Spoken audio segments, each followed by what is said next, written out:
Kumakain ba kayo ng ganito kasimpleng ulam guys? Kung oo ay tara gawin natin yan.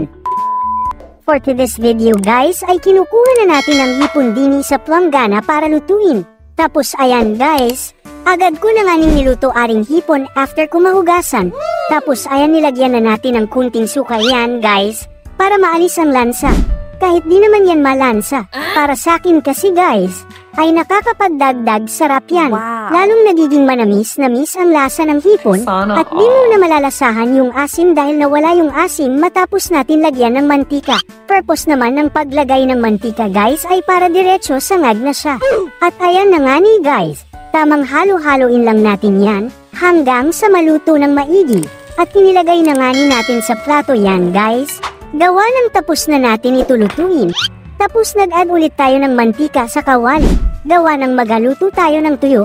At pagkatapos nga natin magluto ng tuyo, ay nilagay na rin natin sa plato kasama ng hipon diyan. At tamang naggagayaf na nga ni tayo ng kamatis diyan. Ang sarap kasi e-partner ng kamatis sa tuyo guys.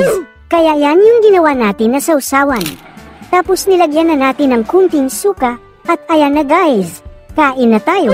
Nasasarapan talaga ako sa ganitong ulam na napakasimple at madaling gawin. Kayo ba guys, kumakain baga kayo na ring simpleng ulam na ari? Kung oo, ay mag-comment daw nga ni.